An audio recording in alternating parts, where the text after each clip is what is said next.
Es una alegría ver a tantas personas hoy visitando la iglesia por primera vez y una vez más quiero dar la bienvenida a los que nos están visitando de otros lugares, también a nuestro hermano Aurelio, qué alegría verte con nosotros en esta mañana.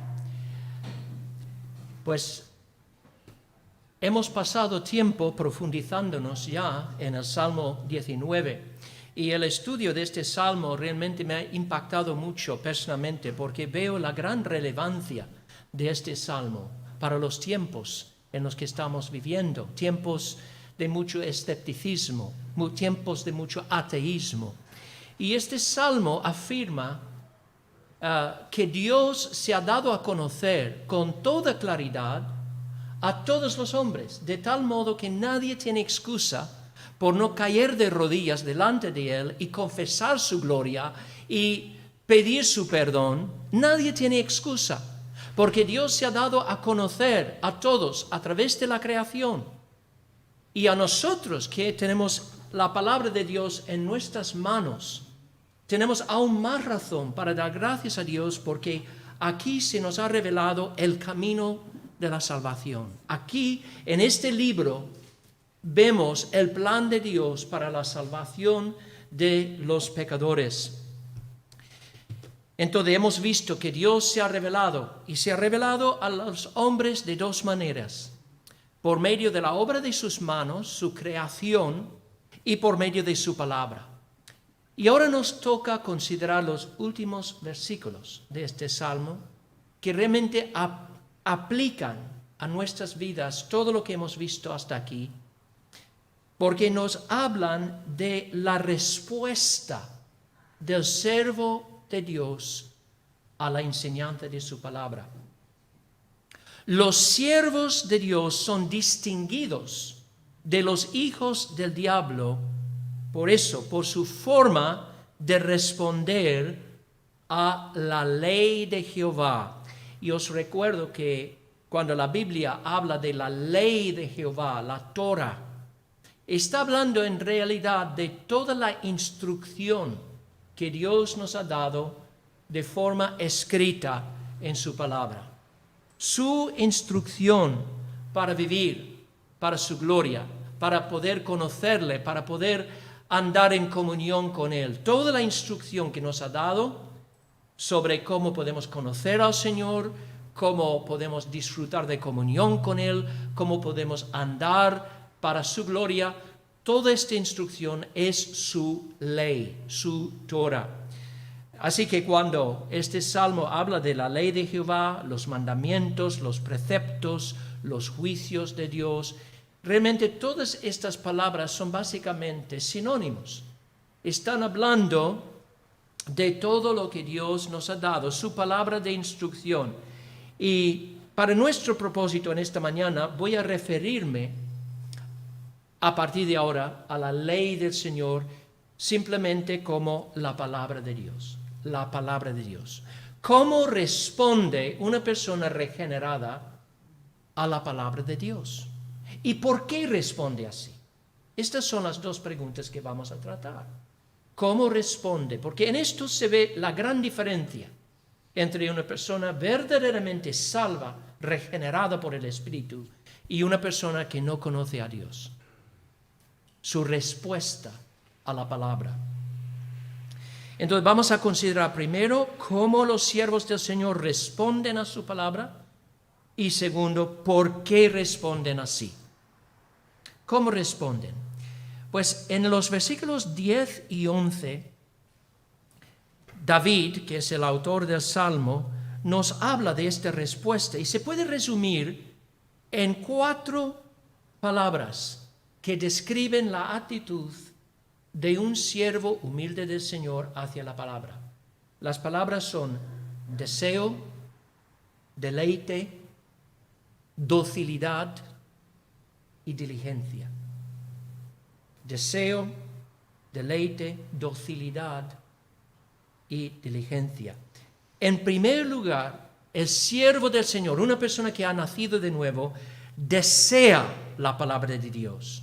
Es decir, hay en lo más profundo de su corazón un anhelo de escuchar expuesta, de conocer, de profundizarse en todo lo que Dios ha revelado en su palabra. Por eso dice David, deseables son, es decir, los testimonios de Dios, los juicios de Dios, deseables son más que el oro y más que mucho oro afinado. Sabéis que el apóstol Pedro también en el Nuevo Testamento habla del gran deseo que el creyente tiene y debería tener por la palabra de Dios. Ahora, es cierto que nuestro anhelo por la palabra puede subir y bajar. Hay momentos cuando sentimos un anhelo más fuerte por la palabra, y otros momentos cuando nos encontramos más enfriados. Pero la meta debería ser siempre desear, anhelar la palabra, como dice Pablo o Pedro a la iglesia, las iglesias en su primera epístola. Desead como niños recién nacidos la leche espiritual no adulterada, para que por ella crezcáis para salvación. ¿A qué niño tienes que enseñar a anhelar la leche materna de su madre? A ningún niño. Es algo que le viene naturalmente. ¿Cómo se llama un niño que no desea la leche materna? ¿Sabéis cómo se llama? Un bebé muerto. Es verdad, un bebé muerto no desea nada. Pero si tiene vida, entonces va a desear, siempre va a desear la leche materna de su madre. Y así es en la esfera espiritual también. Si en realidad hemos nacido de nuevo, hay en nosotros un deseo implantado por el Espíritu de Dios de alimentarnos de la palabra. Y Pedro nos está diciendo que este deseo, debemos procurar que este deseo se inflame y se agrande en nuestros corazones, para que estemos siendo siempre impulsados a buscar a Dios a través de su palabra. La verdad es que los que han nacido de nuevo anhelan la palabra porque ven en la palabra un valor por encima de cualquier otro tesoro. David compara aquí la palabra de Dios al oro. El oro es algo que los hombres siempre han valorado. ¿Y sabéis por qué? Porque en términos generales, de un año a otro, de una generación a otra, el oro no pierde su valor. Desde tiempos antiguos, los hombres han hablado del oro como algo precioso, como algo que los hombres quieren adquirir. En cambio, una determinada divisa nacional puede perder su valor por completo. Si tú vas a la tienda e intentas comprar algo con pesetas ahora, no vas a conseguir comprar nada, porque la peseta ya no existe, ya no existe. El euro existe. Las divisas pierden su valor, los tipos de moneda pierden su valor, pero el oro, en términos generales, no pierde su valor nunca, por completo. De hecho, los hombres han dedicado años y años de su vida buscando el oro, tamizando la arena de ríos, cavando en minas profundas para sacar el oro de la tierra, y se convierten muchas veces en hombres avaros y roñosos, pierden amistades, cometen robos, asesinatos, se endurecen en su afán materialista por el oro. Este es uno de los problemas con el oro. El oro no tiene ningún efecto positivo en el carácter del ser humano. No edifica el carácter del ser humano. Pero además de deformar el carácter, el oro tiene un valor temporal solamente. El oro tiene cierto valor, puede mejorar tus circunstancias materiales en este mundo, pero no te beneficia en absoluto en cuanto a tu destino eterno. No te beneficia en absoluto en tu vida espiritual. Porque al fin y al cabo, todo lo que acumulas aquí en esta tierra, en términos de tesoros materiales, ¿a dónde va? ¿Piensas que vas a poder llevar contigo en tu lecho de muerte todo lo que has acumulado aquí en la tierra, de tesoros, de oro, de diamantes, de casas, de coches? ¿Tú piensas que vas a poder llevar algo? Te digo una cosa, no vas a llevar ni un céntimo. Todo lo que acumulamos aquí en la tierra se queda en la tierra cuando nuestra alma parte para ir a su encuentro con Dios. Y en este día veremos que hay un solo tesoro que realmente vale para siempre. Es algo que debemos atesorar más que cualquier otra cosa en este mundo, y es la palabra de Dios. Porque la palabra de Dios es un tesoro para esta vida y para la vida venidera. La palabra de Dios tiene tanto valor porque, como Pablo le dijo a Timoteo, puede hacernos sabios para la salvación eterna de nuestras almas. Dice Pablo, desde la niñez has sabido, Timoteo, las sagradas escrituras, las cuales te pueden hacer sabio para la salvación que es por la fe en Cristo Jesús. Si tú has nacido de nuevo, compartes esta valoración de la palabra. Entiendes y valoras la palabra por encima de cualquier otro tesoro. Pero segundo, la persona regenerada, el siervo sincero del Señor, se deleita en la palabra. Se deleita en la palabra porque la verdad que revela le llena de gozo, de gratitud, de asombro, de amor por Dios y por el prójimo, y todo eso se desborda en un sentido de deleite espiritual.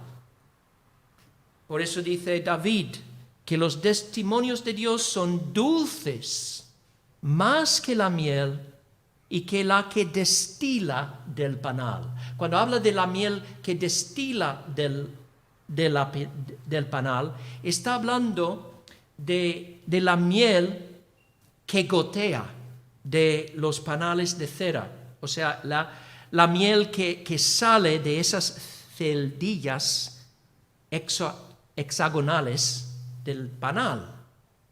Porque esa es la parte más dulce porque no está mezclada con la cera. La cera no tiene ningún sabor bueno.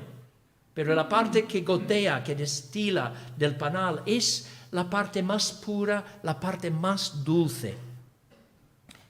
El sabor de la miel es tan deleitoso que los hombres están dispuestos muchas veces a hacer un gran esfuerzo y exponerse a cierto riesgo para poder obtenerla. Yo, por ejemplo, a mí no me gustaría ser uno de esos que guardan las abejas.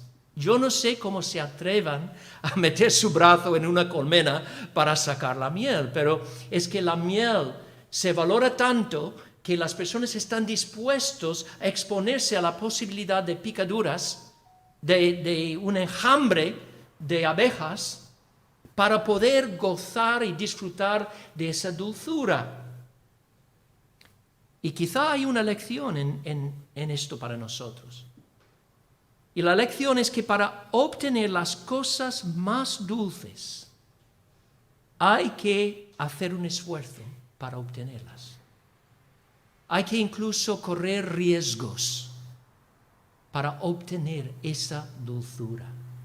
Y eso me hace pensar en todos los mártires a lo largo de los siglos que se han expuesto a grandes peligros para tener el privilegio de tener en sus manos y de poder leer y gozar y de saborear la dulzura de la palabra, para conseguir ese privilegio, han estado dispuestos a ser amenazados por reyes, por príncipes, por papas, por inquisidores, por dictadores, por tribunales.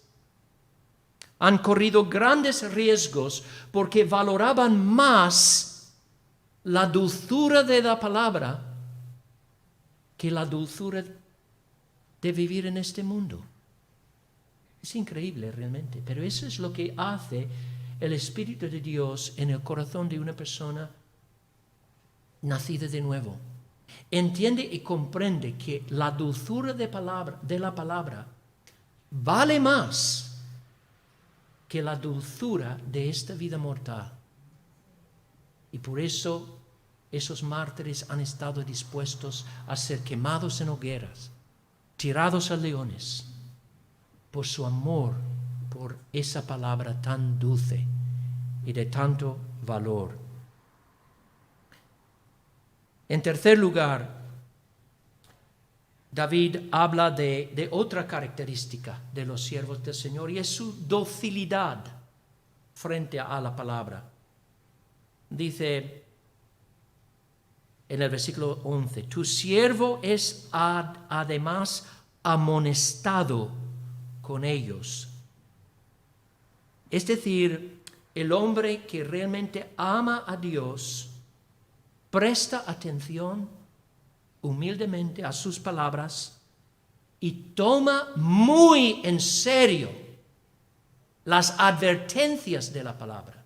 Se deja corregir en su pensamiento, en su forma de vivir por la palabra.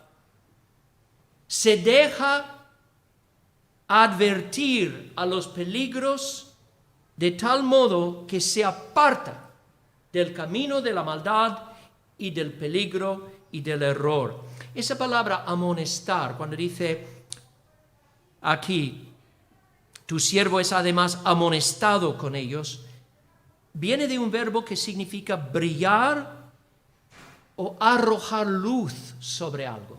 Y lo que el salmista está diciendo es que la palabra es como una gran luz, como un faro que arroja luz sobre nuestras propias vidas.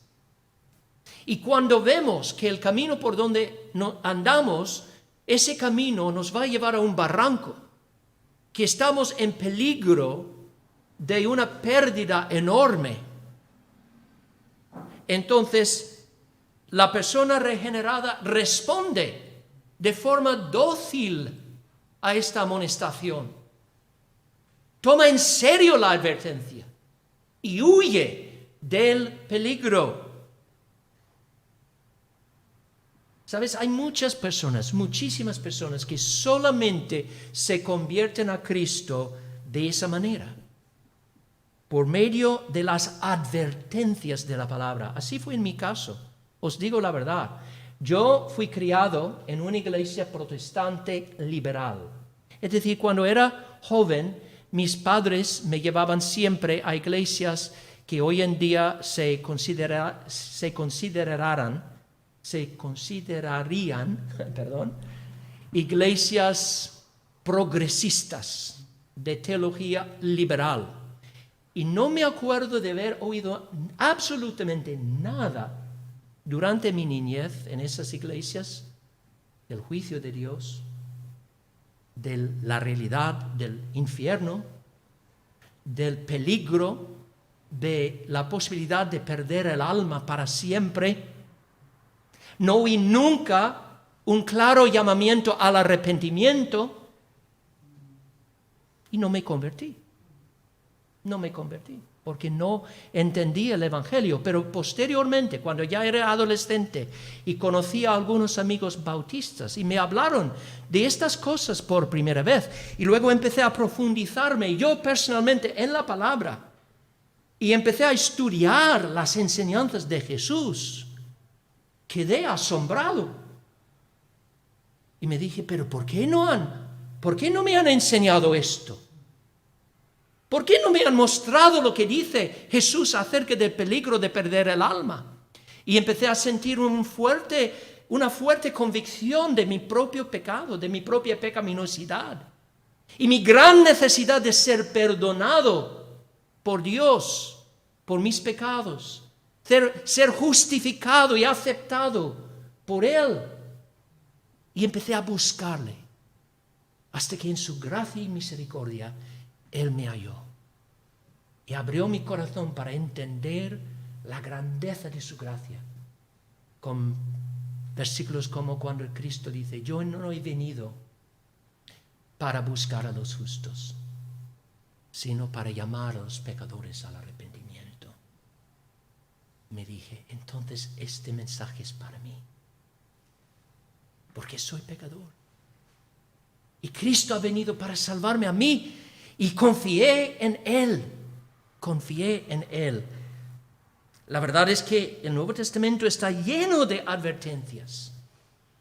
Muchas de la boca de Jesús. Solo tienes que abrir, por ejemplo, el Evangelio de Mateo y te encuentras con pasajes como este. Por tanto, si tu ojo derecho te es ocasión de caer, sácalo y échalo de ti, pues mejor te es que se pierda uno de tus miembros y no que todo tu cuerpo sea echado al infierno.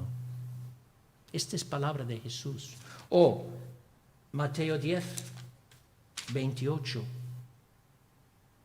Y no temáis a los que matan al cuerpo, mas el alma no pueden matar.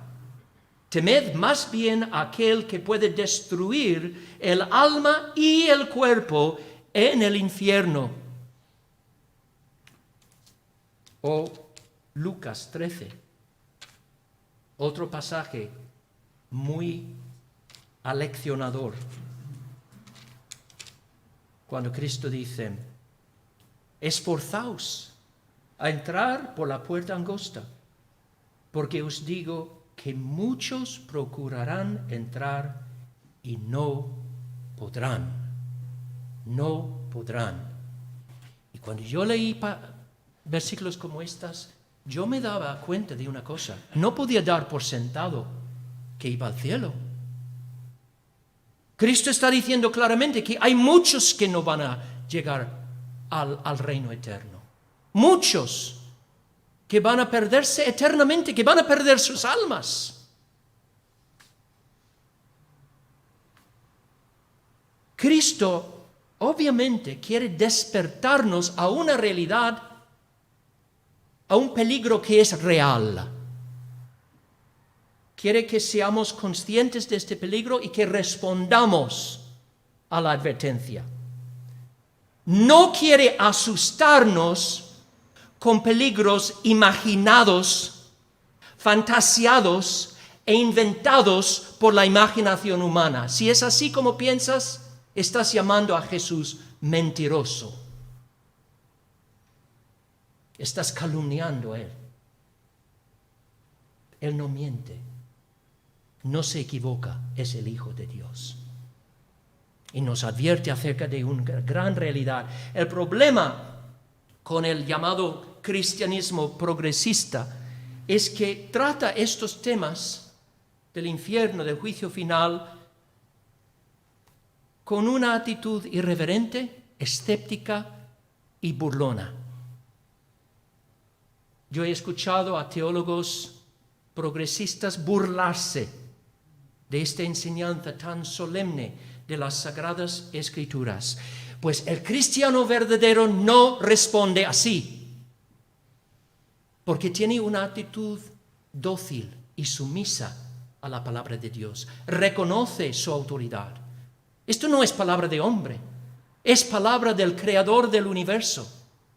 Y si yo no me arrepiento de mis pecados, si no me someto a la autoridad de mi Creador, si no le pido perdón, si no recibo ese perdón, estoy en camino a la perdición eterna.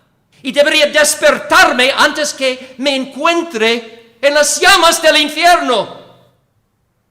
Si hay alguien aquí en esta mañana que no ha recibido la salvación, te digo, hoy es el día de la salvación. Hoy es el día que tienes que escuchar la advertencia del Señor Jesús y responder a su voz y resistirle no más, sino caer de rodillas delante de Él, clamar a Él para que sea tu Salvador y tu Señor. El siervo del Señor tiene una actitud dócil frente a la palabra.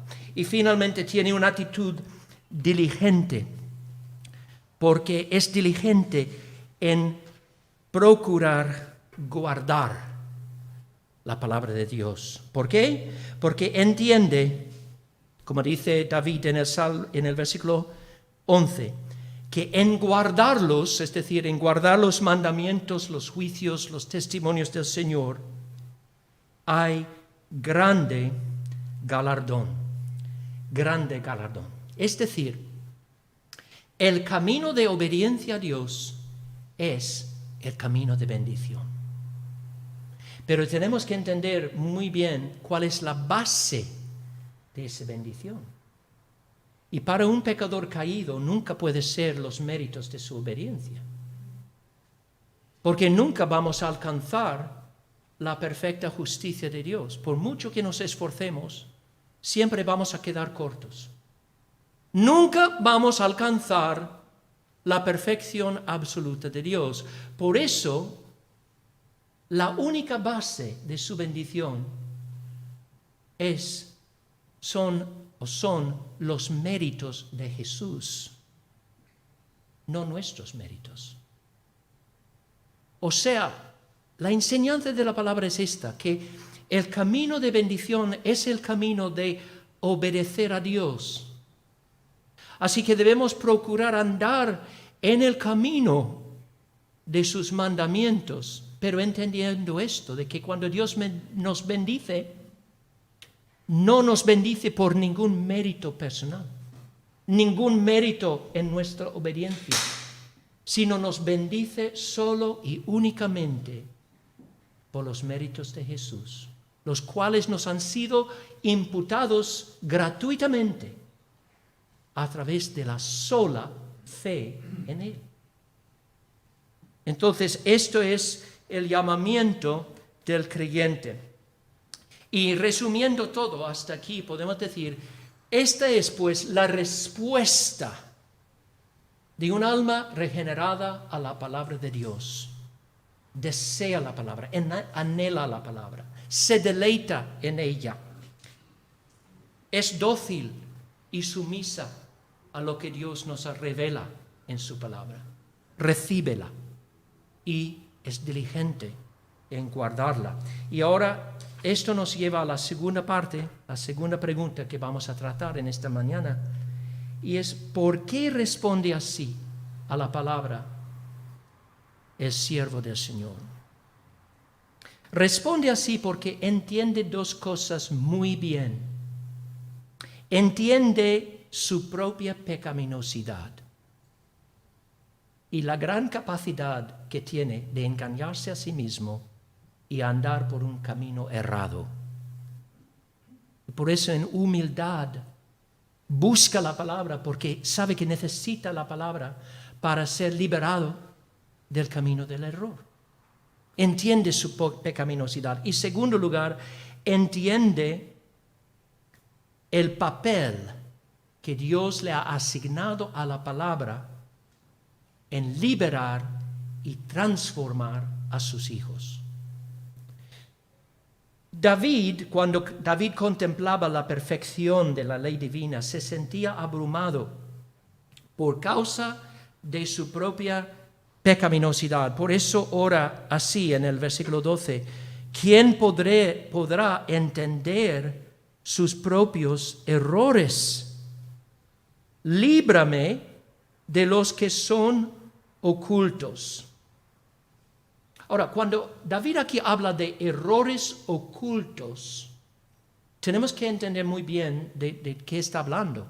No está hablando de pecados de los que él mismo es consciente, pero está ocultando de los demás. Uno podría decir un pecado oculto, error oculto, es un error, un pecado que estoy cometiendo en secreto y ocultando, escondiendo mi pecado de otros. Esto no es el significado de esta palabra. No, más bien el contexto deja esto en claro. David está hablando de pecados que él comete, de los que ni siquiera él mismo es consciente. Es decir, somos capaces de cometer lo que la Biblia llama pecados de ignorancia o pecados de hierro. Está claro que la Biblia sí distingue entre lo que podríamos llamar pecados intencionales, los pecados que se cometen de forma consciente. Uno sabe exactamente lo que está haciendo, sabe que está pecando contra Dios y no le importa, va a hacer su propia voluntad. Esto es muy grave. Pero hay otro tipo de pecado que es un pecado no intencional, es decir, un pecado que uno comete por un descuido o por ignorancia. Y vemos esta distinción en la misma ley de Moisés.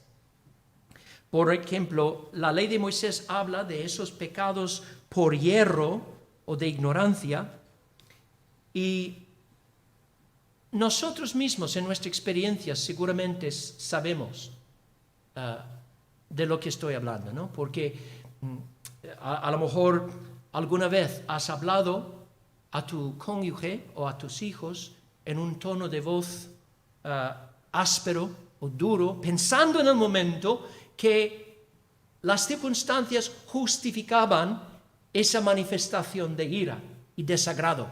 Y has hablado en un tono duro, pero luego, después, te das cuenta de que te has pasado la raya, se dice, has pasado la raya, ¿no? Y realmente tienes que ir y pedir perdón por tu tono de voz y tu forma de hablar. Pues bajo el Antiguo Testamento, bajo la ley de Moisés, los judíos podían cometer esos pecados de hierro, por hierro. Por ejemplo, vemos esto en Levítico 4, voy a leer lo que dice. Aquí dice: habla a los hijos de Israel y diles, cuando alguna persona pecare por hierro en alguno de los mandamientos de Jehová sobre cosas que no se han de hacer, e hiciere alguna de ellas, el sacerdote ungido pecare según el pecado del pueblo, ofrecerá a Jehová, si el sacerdote ungido pecare según el pecado del pueblo, ofrecerá a Jehová por su pecado que habrá cometido un becerro sin defecto para expiación. Entonces, está claramente hablando de pecados que se cometen por un descuido o quizá incluso por ignorancia, porque tened en cuenta de que la ley de Moisés contenía muchísimas reglas ceremoniales. Y era muy fácil que un sacerdote, alguien sirviendo en el liderazgo del pueblo, cometiera un fallo, cometiera un error en el ofrecer los sacrificios de un modo indebido. Y la ley decía así: aun si alguien cometía un error o un pecado por hierro, hacía falta que ese pecado fuese expiado. O sea, se tenía que ofrecer un sacrificio. Ahora, el propósito de esos sacrificios no era realmente expiar de forma real la culpa de la persona, porque la sangre de animales no puede quitar el pecado humano. Nos lo dice el libro de Hebreos. Entonces, ¿qué función, qué propósito tenían esos sacrificios de animales? Su única función realmente era mantener, que el adorador podía mantener una pureza externa y ceremonial para poder seguir participando en la congregación del Señor. O sea, si se manchaba, si se manchaba por algún delito, entonces esos sacrificios limpiaba al adorador externamente para que pudiera seguir adorando al Señor junto con su pueblo, como parte de la congregación de Israel. Pero ningún sacrificio bajo el Antiguo Testamento por sí solo tenía el poder de limpiar la conciencia o de quitar la culpa real y objetiva de los hombres.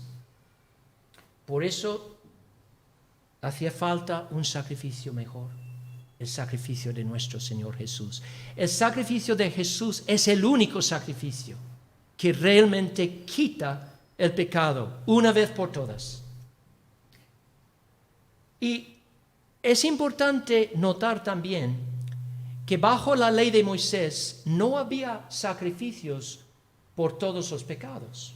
Solamente por esos pecados por hierro, esos pecados de ignorancia, esos pecados, digamos, relativamente leves.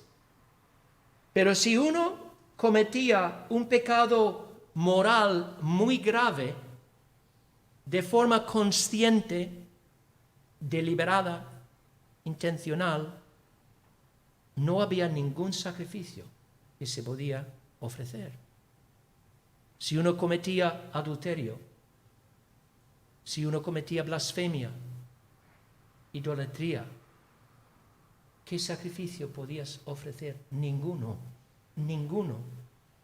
El único remedio era que tú fueras quitado del pueblo, apedreado, ejecutado. Y esos pecados tan graves se llamaban pecados de mano alzada.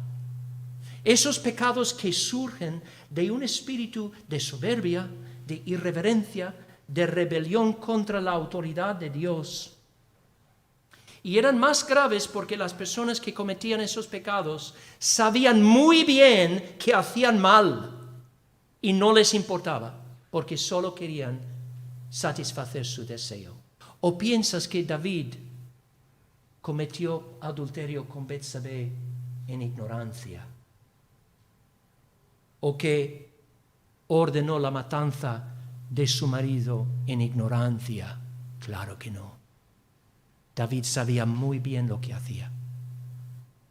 Y sabéis una cosa, no había ningún sacrificio que David podía ofrecer. Ningún sacrificio. Él fue exento de la pena de muerte solo por la misericordia de Dios. Y David lo confiesa en el Salmo 51, por eso dice en el Salmo 51, dice, ¿no quieres sacrificio que yo lo daría?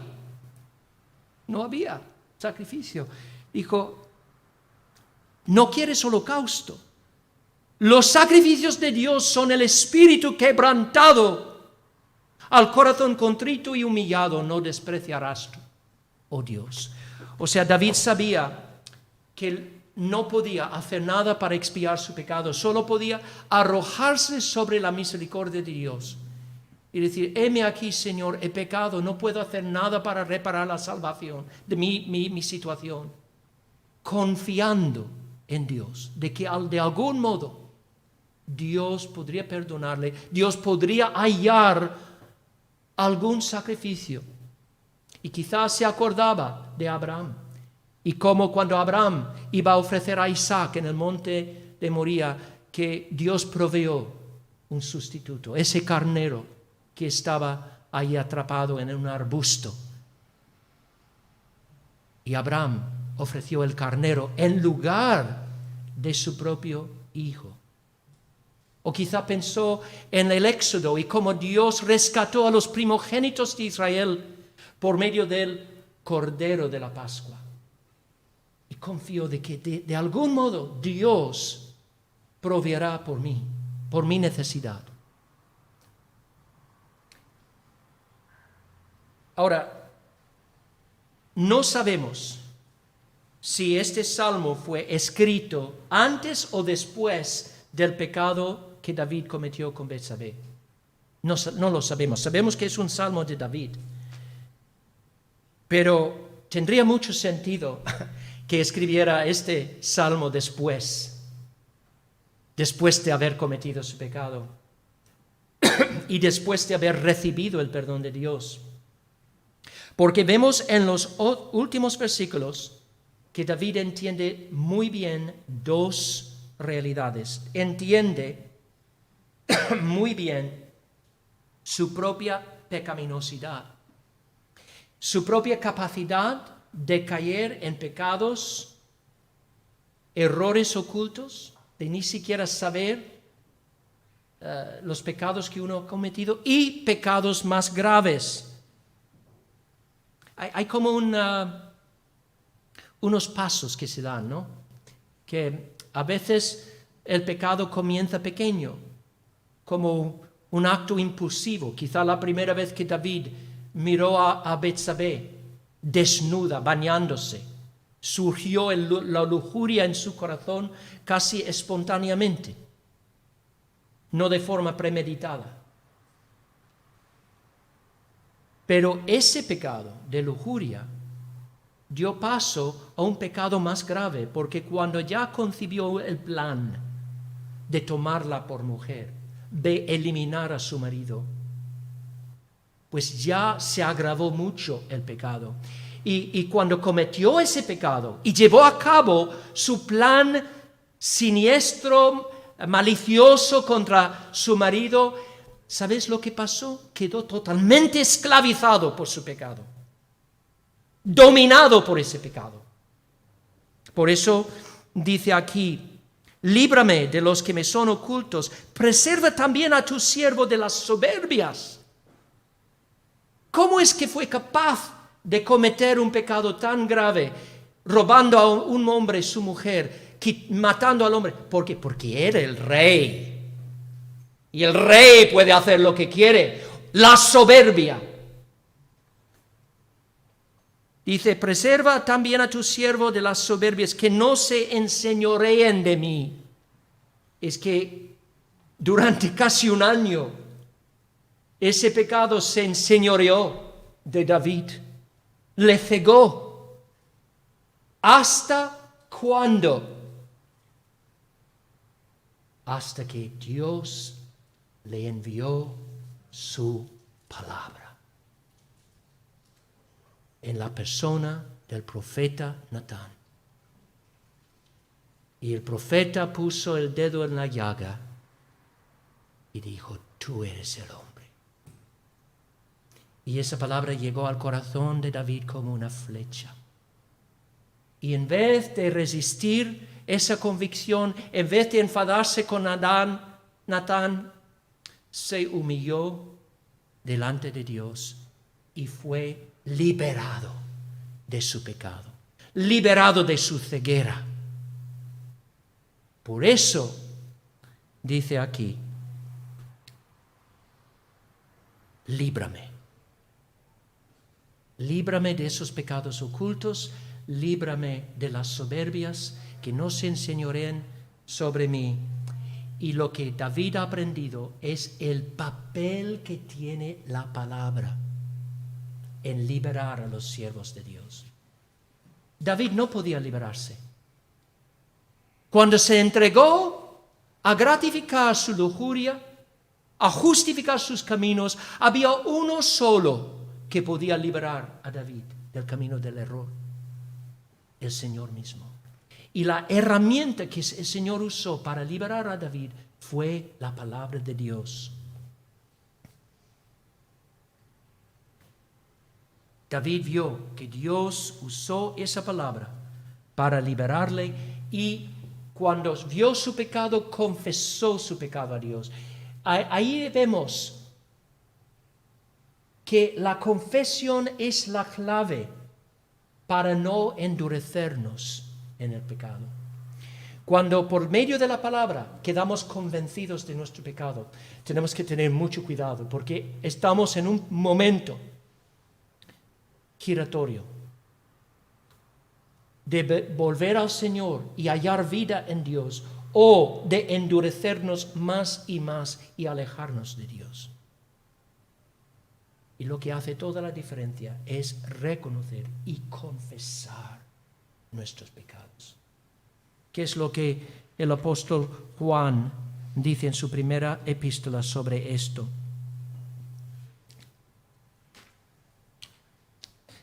Dice: dice Juan, si decimos que no tenemos pecado, nos engañamos a nosotros mismos y la verdad no está en nosotros.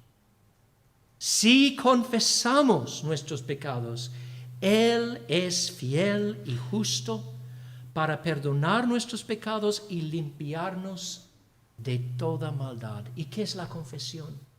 Es ponerse de acuerdo con Dios. Es lo que literalmente significa homologueo.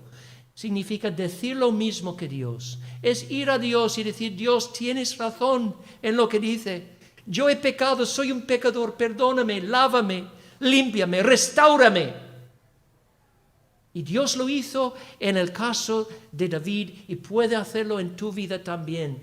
Pero fijaos en lo que Dios usa para efectuar ese cambio, su palabra.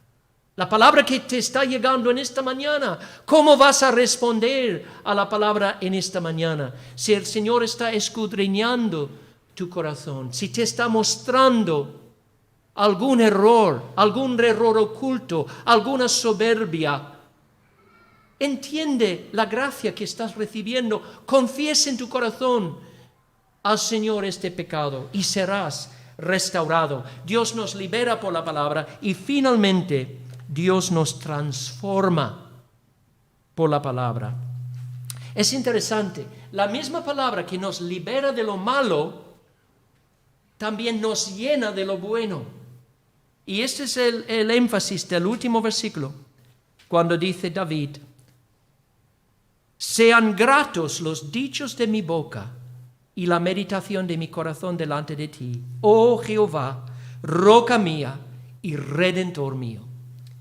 Es decir, que cuando meditamos en la palabra, no solamente arroja luz esa palabra sobre nuestras vidas para que nos apartemos del mal, también Dios nos llena de cosas positivas, nos revela sus atributos, nos revela su belleza, su gloria, de tal modo que nuestros corazones y nuestras bocas se llenan de alabanza, se llenan de palabras de adoración, de gratitud, de gozo, de alegría. O sea, nuestras vidas son transformadas por la palabra. ¿Por qué? Porque la palabra nos revela a Dios como el Dios redentor.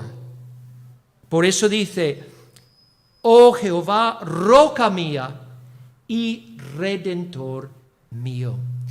Esta es la razón por la que la palabra es la herramienta que Dios usa para liberarnos del mal y para transformarnos a la imagen de Cristo.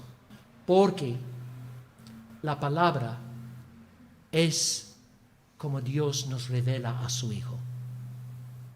Es por la palabra que vemos a Cristo Jesús. Y viendo a Cristo Jesús, por la fe, con ojos de fe, somos transformados más y más a su imagen. Como dice el apóstol Pablo en 2 de Corintios. Voy a terminar con este pasaje. Pablo está hablando de los judíos que escuchaban el Antiguo Testamento predicado sábado tras sábado, ¿no? Pero porque no tenían al Espíritu de Dios, quedaban cegados y no entendían el significado del Antiguo Testamento. En esto aprendemos otra verdad muy importante, que la palabra solamente tiene este efecto en nuestras vidas cuando es acompañada por el Espíritu. Y por eso, dice Pablo, hablando de los judíos, dice, el entendimiento de ellos se embotó. Porque hasta el día de hoy, cuando leen el Antiguo Pacto, les queda el mismo velo no descubierto, el cual por Cristo es quitado. Y aún hasta el día de hoy, cuando se lee a Moisés, el velo está puesto sobre el corazón de ellos. No ven la verdadera gloria del Antiguo Testamento. ¿Qué es la verdadera gloria del Antiguo Testamento? Cristo. Cristo. Y por eso dice, pero cuando se conviertan al Señor, el velo se quitará, porque el Señor es el Espíritu. Y donde está el Espíritu del Señor, allí hay libertad. Por tanto, nosotros todos, mirando a cara descubierta, como en un espejo, la gloria del Señor, somos transformados de gloria en la misma imagen como por el Espíritu del Señor. Ahora, hay cierta cuestión sobre a qué se refiere este espejo, pero yo pienso que hay mucha evidencia que indica que está hablando de la palabra. No podemos ver a Cristo ahora mismo con nuestros ojos naturales, algún día sí. Cuando Él regrese a la tierra de forma corporal y visible, algún día le veremos con nuestros ojos. Pero ahora, ¿cómo vemos al Señor? En este espejo, leyendo su palabra, con el Espíritu abriendo nuestra mente y corazón, vemos la gloria de Cristo y viendo esa gloria somos transformados más y más conforme a la imagen del Señor. ¿Veis el gran valor que tiene la palabra, hermanos? Así que termino preguntándoos estas preguntas. ¿Qué lugar tiene la palabra en tu vida? ¿De verdad la amas? ¿La deseas como un tesoro terrenal? Más que un tesoro terrenal, cualquier tesoro.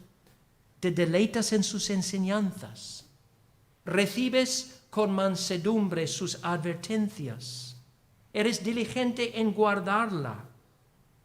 ¿Te ha mostrado la palabra de Dios tu propia pecaminosidad, tu propia capacidad de engañarte a ti mismo? Y como consecuencia, has clamado a Dios para liberarte de tus errores, de tus soberbias. Este es el ministerio que la palabra de Dios debe tener en nuestras vidas. Si no tiene este papel en tu vida, ¿cómo deberías responder? Pues deberías ser honesto contigo mismo y con Dios. Y deberías decir a Dios, Señor, no veo la evidencia de esa obra en mi vida, pero Señor, no quiero perderme, no quiero perder mi alma, no quiero echar por tierra tu don. Señor, sálvame. Pon en mí este deseo, este anhelo por ti, por tu palabra. Dile al Señor que necesitas la salvación que solo Él te puede dar. Y verás, si sigues pidiendo con fe, verás cómo un día vas a decir, esa palabra para mí es más dulce que la miel.